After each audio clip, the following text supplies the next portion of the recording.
eles no livro de Apocalipse, capítulo 3, lá no último livro da Bíblia. Sem dificuldades para encontrar, abre lá no capítulo 3, a partir do versículo 7.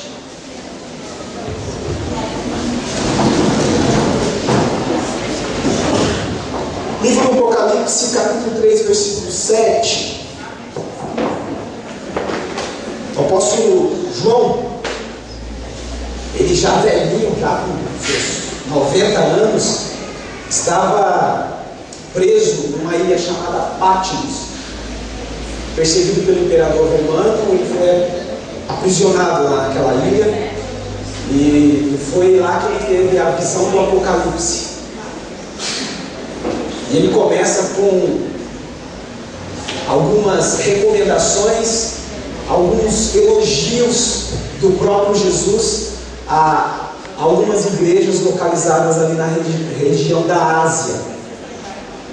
E a igreja de Filadélfia é a sexta igreja relacionada aqui pela ordem no livro de Apocalipse que Jesus fala a essa igreja. Capítulo 3, versículo 7. Todos acharam? Diz assim: ao anjo da igreja em Filadélfia escreva: estas são as palavras daquele que é santo e verdadeiro, que tem a chave de Davi. O que ele abre ninguém pode fechar, e o que ele fecha ninguém pode abrir. Conheço as suas obras, eis que coloquei diante de você uma porta aberta que ninguém pode fechar. Sei que você tem pouca força, mas guardou a minha palavra e não negou o meu nome. Veja o que farei com aqueles que são sinagoga de Satanás e que se dizem judeus e não são, mas são mentirosos. Farei com que se prostrem aos seus pés e reconheçam que eu amei. Visto que você guardou a minha palavra de exortação à perseverança, eu também o guardarei da hora da provação que está para vir sobre todo o mundo, para pôr à prova os que habitam na terra. Venho em breve.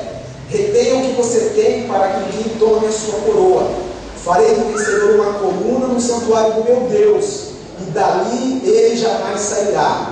Escreverei nele o nome do meu Deus e o nome da cidade do meu Deus, a nova Jerusalém que desce dos céus da parte de Deus. E também escreverei nele o meu novo nome. Aquele que tem ouvidos, ouça o que o Espírito diz às igrejas. Amém? Senhor Deus, obrigado, porque o Senhor sempre muito amoroso, Deus que está sempre pronto a nos ouvir e estabelecer sobre as nossas vidas o teu amor e a tua justiça. Deus, que a tua palavra nessa noite fale conosco, Senhor, e possamos ter uma porção, possamos colocar em prática à medida que o Senhor assim exige de nós. Em nome de Jesus, eu te agradeço. Essa igreja de Filadélfia, como eu disse, fazia parte de uma das cidades da Ásia. A cidade de Filadélfia foi destruída por um terremoto. O vilarejo, que antigamente era essa cidade, hoje é uma cidade chamada Alacera, ali na Turquia. Já é um lugar onde o evangelho não tem tanta predominância. E o povo daquela época era uma igreja pequena, com poucos recursos. Ao contrário da igreja que eu falei na quarta-feira, Laodiceia, era uma igreja pequena, com poucas pessoas, com poucos recursos financeiros. Não tinha a mesma riqueza e até uma certa opulência que tinha em Laodiceia. Para vocês terem uma ideia, quando um terremoto destruiu a cidade de Laodiceia, eles recusaram a ajuda de Roma, porque eles tinham recursos suficientes para poder reerguer a cidade. Eles não precisavam que Roma os ajudasse. Mas Filadélfia não, era totalmente o oposto. Era uma espécie de um vilarejo, pessoas humildes, tinham muitas posses, mas eram pessoas que serviam a Cristo e entenderam o verdadeiro sentido de servir a Cristo. E mesmo com toda aquela escassez de recursos, eles não tendo tanta capacidade de se suprirem financeiramente falando, eles continuaram seguindo a Cristo. E para vocês terem uma ideia, foi a última cidade a resistir à adoração ao imperador, porque os romanos tinham lá uma prática, eles admitiam, podia servir ao Deus que eu quisesse, eu poderia professar a fé que quisesse, mas eu tinha que prestar um culto ao imperador. Na cidade de Filadélfia, por essa sua fidelidade a Deus, aliás, o nome já diz isso, a questão de fidelidade, eles foram os últimos. E a cidade caiu pelo terremoto, mas não se prestou ao culto ao imperador romano. Então mostra a firmeza com que aquela igreja levava a palavra de Deus, a prática do amor, exercendo a comunhão. Então era uma igreja que tinha qualidades típicas da verdadeira igreja de Cristo. Eram qualidades típicas da verdadeira igreja de Cristo.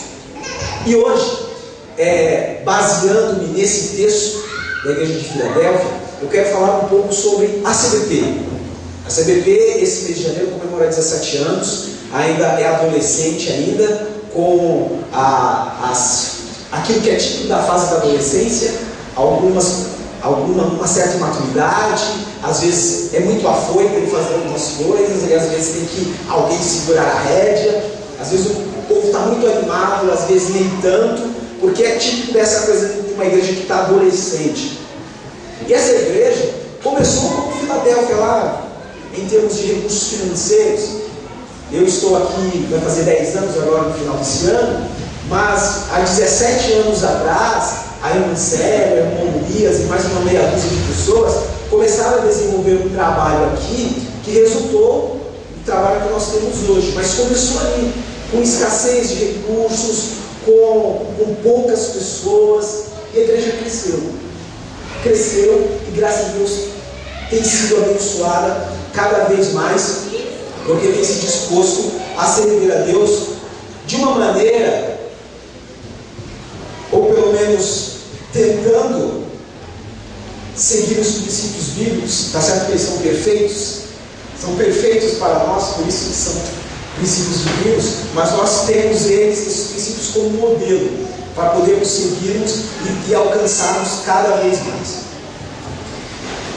Eu quero falar hoje sobre 3 qualidades que, se uma igreja, se a gente for falar sobre quais as qualidades que a igreja de Cristo deve ter, nós vamos falar sobre muitas qualidades. Mas olhando para esse texto especificamente, podemos identificar, a princípio, 3 qualidades que identificam que a igreja que tem essas 3 qualidades é a verdadeira igreja de Cristo. A verdadeira igreja de Cristo tem que ter, no mínimo, essas 3 qualidades, porque praticando, tendo essa qualidade, as outras qualidades vão se desenvolvendo e a igreja vai crescendo, se desenvolvendo ainda mais e alcançando um status de abrangência maior, de conseguir alcançar mais pessoas, de ser reconhecida como uma grande igreja, não só pela quantidade de pessoas, mas pela qualidade do serviço prestado. A primeira qualidade que eu listei aqui é que a verdadeira igreja de Cristo, ela precisa ser próspera. Uma igreja que não consegue prosperar naquilo que faz, ela não é a verdadeira igreja de Cristo. Porque lá no versículo 2, a parte B, Jesus diz assim: eis que coloquei diante de você uma porta aberta. Uma porta aberta e ninguém pode fechar.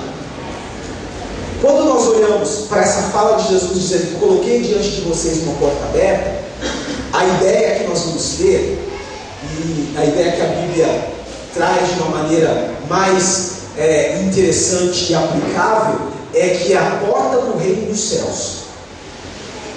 Então, quando Jesus começa lá em Mateus falar: é chegado a vós o reino dos céus, e ele começa a anunciar no que consiste, o que é o reino dos céus, então nós vamos olhar para a nossa realidade e vamos perguntar: puxa vida, o que é o reino dos céus no nosso meio? O que nós podemos olhar e dizer: isso é o reino de Deus no meio dos homens? Então, para a igreja ser próspera, ela vai ter que começar a ter um desenvolvimento humano. Porque o ser humano, nós temos uma maneira pedagógica e didática de dizer que é corpo, alma e espírito. Porque o ser humano é um ser complexo. Aí precisamos dividir em partes para podermos entender melhor. Mas o ser humano é uma coisa só. Tanto é que a transformação que o Evangelho proporciona para a pessoa, ele não transforma só o fato dele estar doente fisicamente, ou só o fato dele estar doente psicologicamente, ou o fato dele estar doente espiritualmente. Todo o ser humano e o contexto que ele está inserido, que ele vive, é transformado. Porque não adianta ter uma transformação interior e eu não conseguir ver a transformação do externo. Então, o desenvolvimento humano é responsabilidade da igreja de que as pessoas consigam isso. Eu vou explicar melhor. Alguns anos atrás, se fôssemos olhar aqui, daríamos para contar nos dedos a quantidade de pessoas que tinham uma formação acadêmica. Talvez se fosse um pastor, formação em teologia, a Sueli com formação em psicologia, e mais umas 2 ou 3 pessoas com formação em administração, umas 4, 5, no máximo 5 pessoas com nível de formação acadêmica. Hoje, se nós olharmos, esse perfil mudou completamente. Hoje acredito que mais da metade das pessoas, se já não se formaram no nível superior, estão na faculdade para isso. Então, por que isso aconteceu? Porque a igreja de Cristo foi inserida num lugar onde o índice de desenvolvimento humano era muito baixo. Então, quando chegou a igreja de Cristo naquele lugar, houve um desenvolvimento humano, porque a palavra de Deus liberta o homem. E conhecereis a verdade vos libertará. Liberta da ignorância, liberta daquela baixa estima de achar que quem mora em periferia, se conseguir terminar o segundo grau, já deve se dar por satisfeito. Liberta dessa prisão, dessa opressão social que diz que as pessoas de classe baixa não podem ascender. O Evangelho tem essa coisa maravilhosa de abrir a mente da pessoa e ela entender: eu sou capaz, eu posso chegar lá. A nossa realidade nesse contexto é diferente. As pessoas que tinham um emprego onde elas ganhassem um salário razoável era muito menor do que a realidade de hoje. Por quê? A igreja foi inserida no contexto e transformou a realidade daquelas pessoas que ela alcançou. Então, se olharmos para a CBP hoje, nós podemos dizer que ela se enquadra nesse aspecto de verdadeira igreja de Cristo, porque ela é próspera. Porque o trabalho que foi desenvolvido surtiu efeito.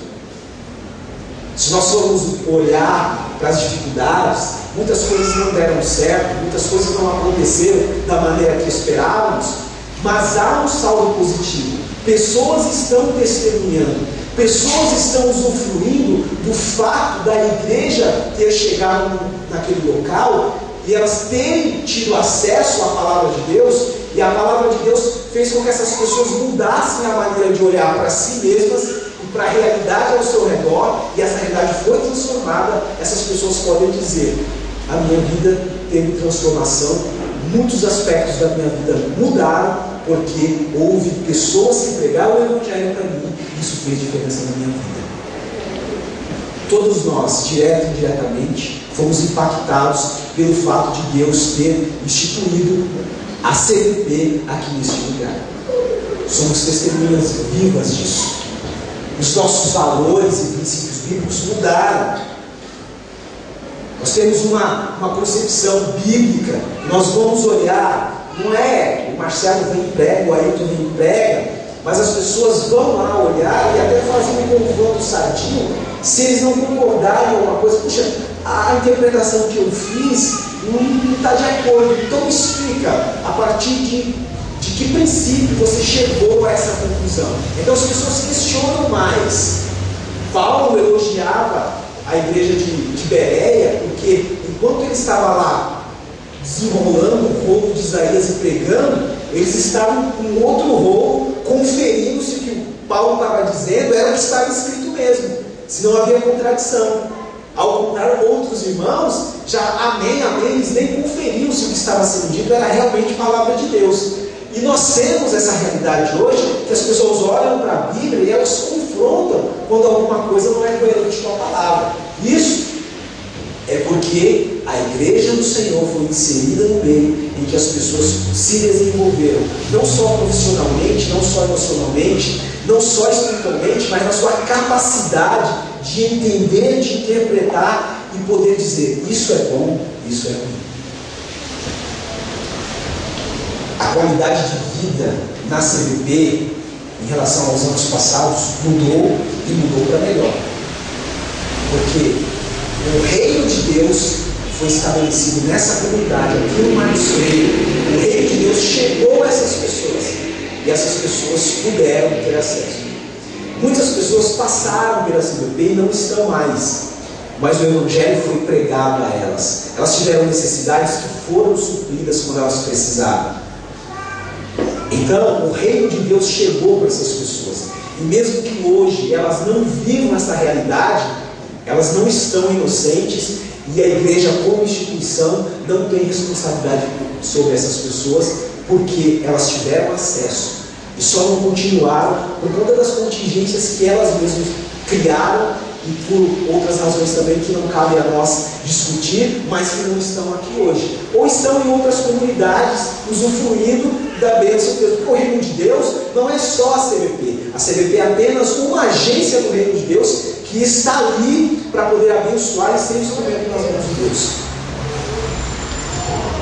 A CBP teve um desenvolvimento ministerial muito grande em relação ao que era antes. Os ministérios hoje atuam de uma maneira a trazer mais organização e uma coerência com os dons que as pessoas têm. Porque não é coerente quem tem um dom de ensino se limitar ao ministério de dança. Se ele tiver um dom, um talento que o condicione a estar no ministério de dança, ótimo. Mas que ele exerça o ministério de ensino porque tem um dom de ensino. As pessoas que têm talento musical vão estar na música, é coerente que seja. Por isso, a organização de ministérios. Muitas pessoas podem dizer: puxa, o acompanhamento pastoral não é o ideal. Mas existe um acompanhamento que é real. Muitas pessoas estão sendo acompanhadas, se não individualmente, através das visitas que o Edmilson faz, através dos aconselhamentos que o pastor agenda no gabinete. O pequeno grupo está aí para ter esse acompanhamento pastoral. Então, ministerialmente, por mais que haja falhas, porque nós somos humanos, e se não tivesse falhas estaria tudo perfeito, e se estivesse tudo perfeito, essa realidade não existiria, estaríamos com Cristo. Então, as pessoas são acompanhadas. Existem pessoas que são instituídas, pastores, sobre alguns grupos para acompanhar essas pessoas. Então, o desenvolvimento ministerial acontece, mesmo com a escassez que nós temos, como tinha lá na igreja de Filadélfia. Quer dizer, eu sei que você tem pouca força, e essa pouca força era na capacidade de gerir recursos e ter qualidade no serviço prestado. E nós podemos ver qualidade no serviço que a igreja presta. Porque senão vocês não saem aqui. Podemos dizer que temos uma autonomia ministerial. Para vocês terem uma ideia, o Ministério Infantil é o único ministério que ainda não produz o próprio material didático. Porque o Ministério Infantil é o que tem uma demanda maior de material didático e não tem pessoas ou ministro contratado pela igreja para produzir esse material. Mas os adolescentes produzem o seu material, os cultos de doutrina, o discipulado, inteligência conjugal, é tudo material produzido pelas pessoas da igreja. Porque tem essa autonomia, Deus promoveu ministerialmente a CBP para ter essa autonomia ministerial e não termos que depender de materiais externos. Isso não é desfazendo dos outros, mas é mostrando a capacidade que Deus deu para esta igreja para produzir o seu material didático de ensino. Como eu disse, há melhorias para fazer. E como que nós podemos nos comportar como a igreja de Filadélfia, mesmo tendo pouca força, mesmo tendo pouco recurso, e melhorar ainda mais esse serviço prestado? Eu vou dar aqui alguns exemplos. O Edmilson está com dificuldade para instituir líderes de pequeno grupo. Existem pessoas querendo ser pastoreadas em pequenos grupos, mas não tem pessoas para liderar. Não é que não tenha, é que pessoas com essa capacidade não se dispõem. Então você quer fazer com que Cristo reconheça na CBP, além do serviço que está sendo feito, então você seja o primeiro a se candidatar a ser um líder de pequeno grupo e fazer com que essa igreja tire força, até de onde não tem, para continuar crescendo. Você quer que essa igreja continue crescendo como verdadeira igreja de Cristo? Então seja o primeiro a fazer as doações para o serviço social. Os alimentos, roupas, calçados, tudo isso a igreja coleta e faz uma distribuição para as pessoas que precisam. Talvez você, líder de ministério, puxa, esse ano eu estou arrancando os cabelos porque pelo planejamento financeiro desse ano não vai ter verba para o ministério.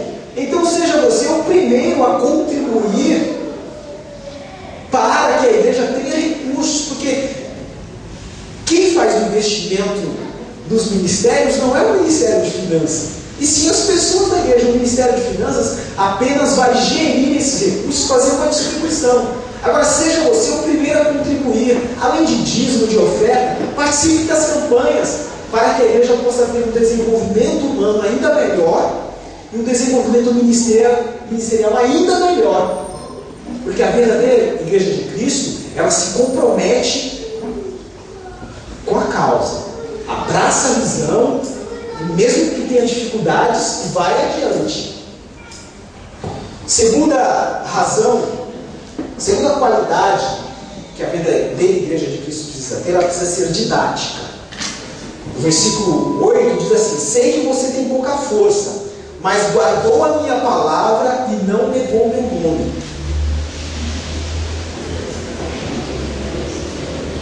Para que eu não abra mão das minhas convicções, eu preciso estar muito bem fundamentado e ter sido muito bem ensinado. Se um pai ensina bem o seu filho e diz: ó, você só pega para você aquilo que é seu, ensina isso muito bem para ele nunca vai esquecer disso. Porque a Bíblia diz: ensina a criança no caminho que deve andar, porque depois de que ela crescer, ela não vai se desviar, ela nunca vai esquecer daquilo que foi ensinado, porque foi muito bem ensinado, foi mostrado: você não faz isso, porque vai acontecer isso. Se você fizer o que eu estou dizendo, filho, você vai ter esses cursos. Então, a igreja ela não deve apenas ensinar, mas deve ensinar um conteúdo que seja coerente com a palavra e que seja aplicável. Então, a verdadeira igreja de Cristo, ela ensina, e o seu ensinamento tem resultado. O seu ensinamento é comprovado, porque na hora de se comparar com aquilo que a Bíblia diz e aquilo que foi ensinado, não vai haver mentira, não vai haver desigualdade. Então, a verdadeira igreja de Cristo pega os princípios bíblicos, aplica de uma maneira contextualizada, as pessoas assimilam e nós conseguimos ver as pessoas vivendo isso. Porque o conhecimento pelo conhecimento, ele não tem nenhuma serventia, ele precisa ser aplicado. Mas em termos de conhecimento teórico, há uma leitura bíblica mais coerente por parte da igreja. O material principal de ensino é a Bíblia. Nós não pegamos o livro de fulano de tal, o livro do outro, e usamos ele como base para o ensinamento. Usamos como apoio. Mas o livro que nós usamos como base estrutural para aquilo que nós vamos gerir para as nossas vidas é a palavra de Deus, é a Bíblia. Nós não nos valemos de outros livros como sendo tão fundamentais quanto a Bíblia. Como eu já disse, o senso crítico das pessoas aqui ficou mais aguçado. Hoje não é chegar aqui em cima e falar qualquer coisa e as pessoas vão aceitando, vão dizendo amém. Existe um senso crítico mais apurado. As pessoas questionam e confrontam. Isso faz com que a igreja tenha uma qualidade melhor naquilo que é ensinado e em relação às pessoas que ensinam também. Ou seja, tem uma estrutura teológica muito melhor. Ou seja, aquilo que eu aprendo, aquilo que eu pratico, é totalmente centralizado em Cristo. Cristo é o centro. O conhecimento prático, a partir do que é ensinado, é que traz essa visão, essa visualização do quanto Deus tem abençoado essa igreja. Nós hoje temos um discipulado que nós aprendemos a caminhar juntos, a desenvolver juntos a fé. Nós temos a inteligência conjugal, que é uma extensão do discipulado direcionado aos casais. Nós temos a prática ministerial coerente com os dons. A pessoa tem lá uma análise do seu perfil psicológico, dos seus dons espirituais, e aí ela é encaminhada para o ministério, onde ela vai se sentir útil e vai ter um exercício dos seus dons coerente com o serviço e a ação ministerial que a igreja presta. Como que você pode ajudar? Como que você pode melhorar aquilo que a CBP tem desenvolvido na questão de ser didática, na questão da qualidade do ensino, na questão de direcionar as pessoas e apontar para elas, como diz lá no livro de Mateus, capítulo 5, de sermos como luz e mostrarmos uma direção segura, baseados na palavra de Deus. Inscreva-se nesses cursos, faça o curso de inteligência conjugal, faça o discipulado,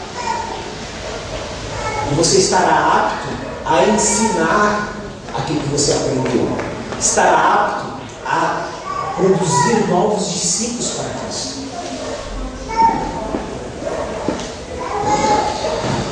Por último, terceira qualidade que a verdadeira igreja de Cristo deve ter, e a CBP deve continuar praticando, é ser perseverante. Versículo 10.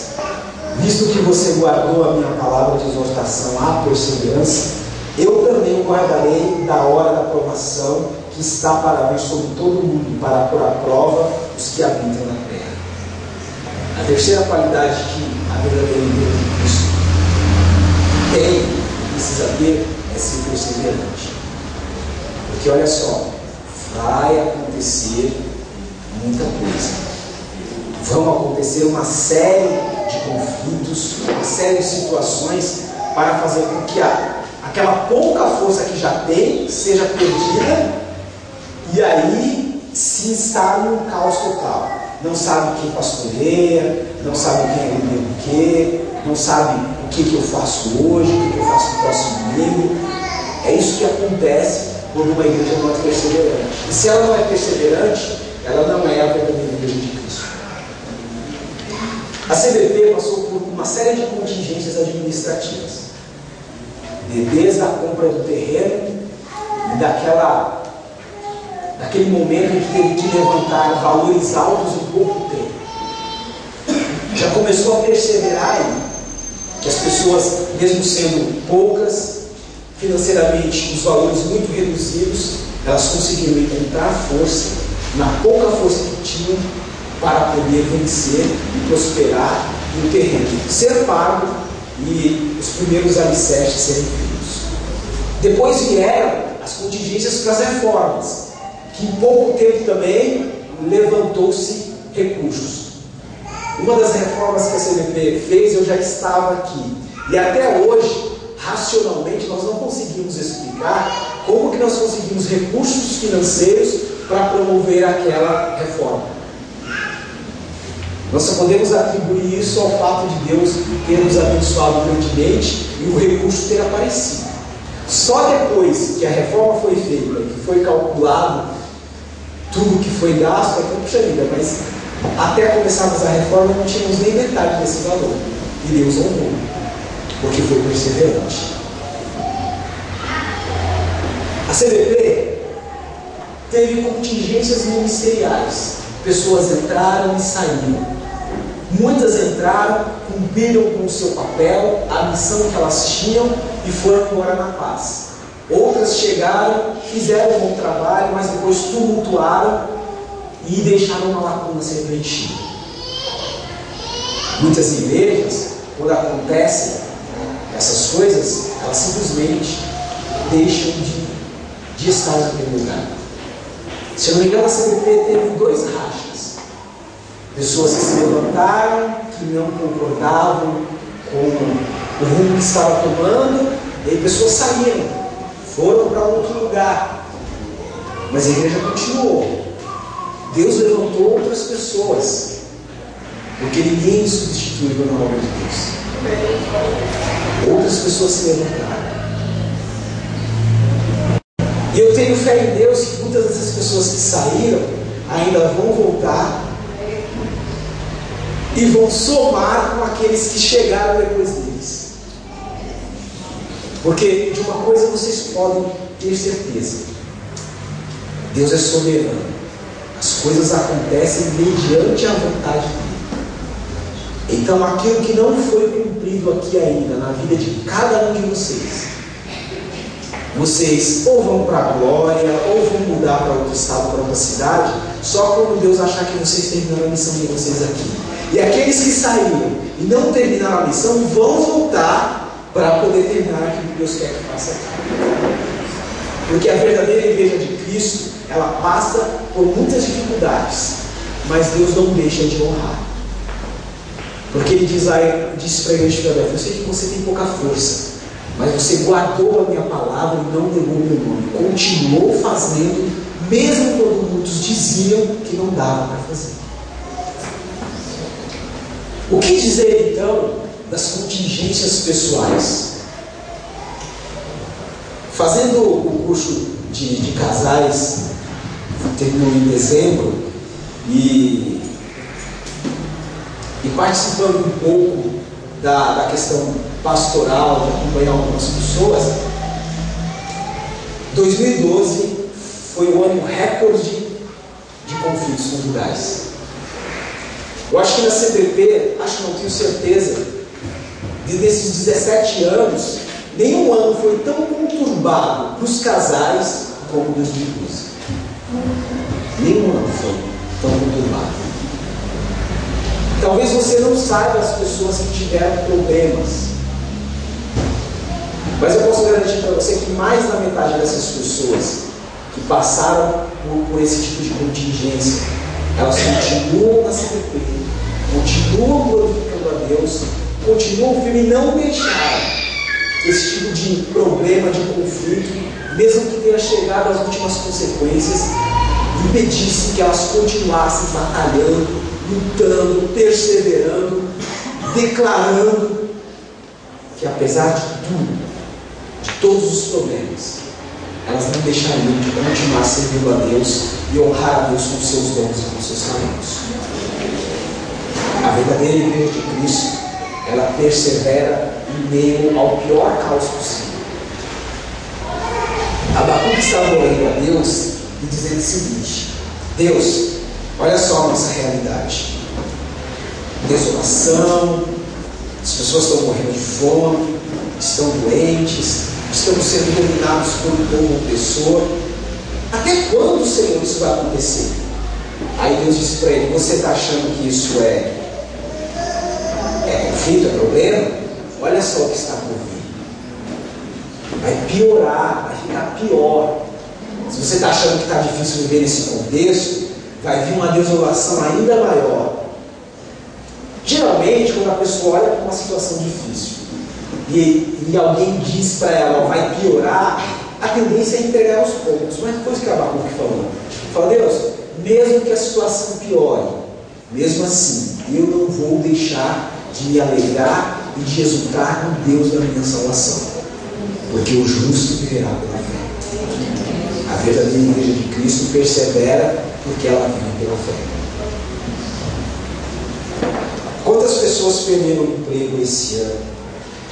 Quantas pessoas tiveram problemas por conta de pecados, crises existenciais, desanimaram?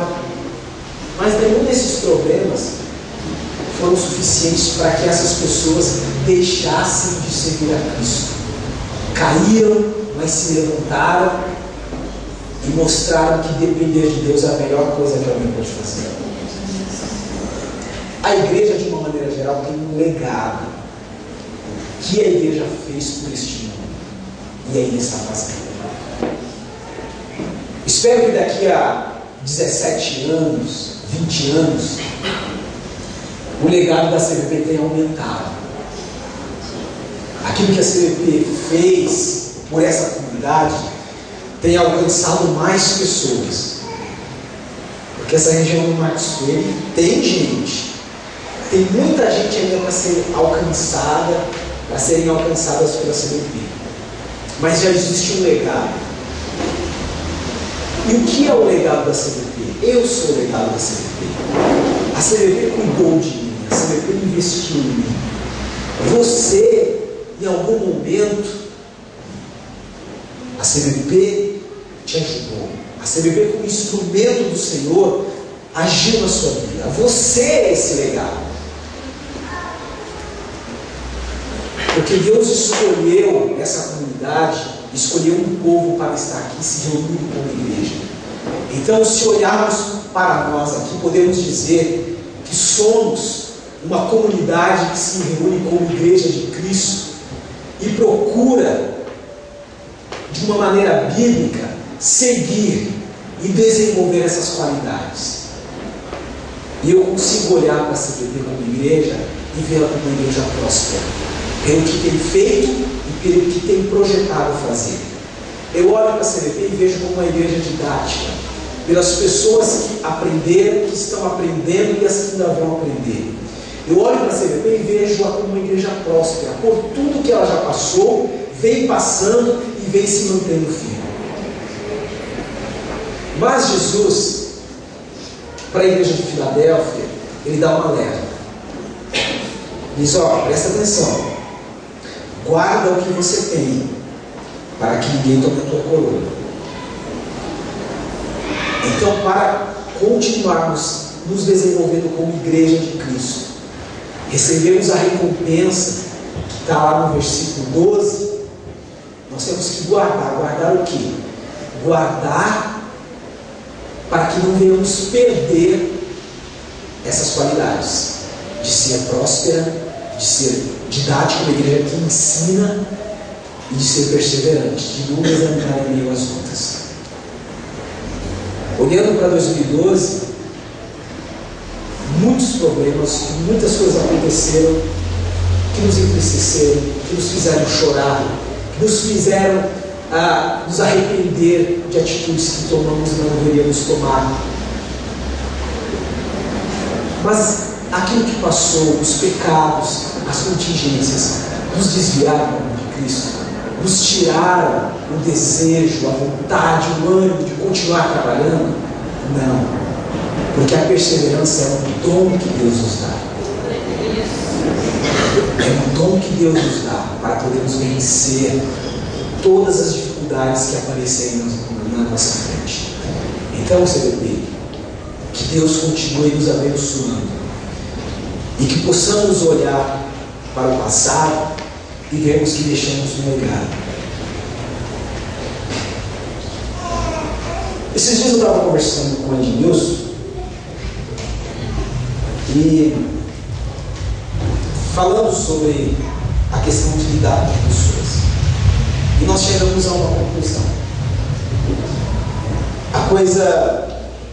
A tarefa mais difícil e mais cansativa que existe neste mundo é lidar com pessoas.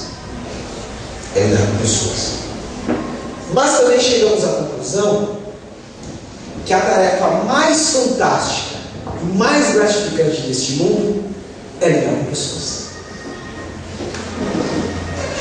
Ou seja, é um privilégio poder fazer parte de uma comunidade onde nós podemos nos apoiar quando estamos mais fracos, onde podemos servir de suporte quando outros estão mais fracos, porque Deus nos chamou para isso, o ministério da reconciliação. E para haver essa prática de reconciliação, precisamos estar unidos. E quando estamos unidos, conseguimos perseverar. E se perseveramos, nos comportamos como uma verdadeira igreja de Cristo. Então, que neste ano de 2013, mesmo que as lutas sejam maiores do que em 2012, mas que a nossa prosperidade seja maior, o ensino seja ainda melhor e a nossa perseverança ainda melhor, para a glória de Deus. Amém? Fique em pé.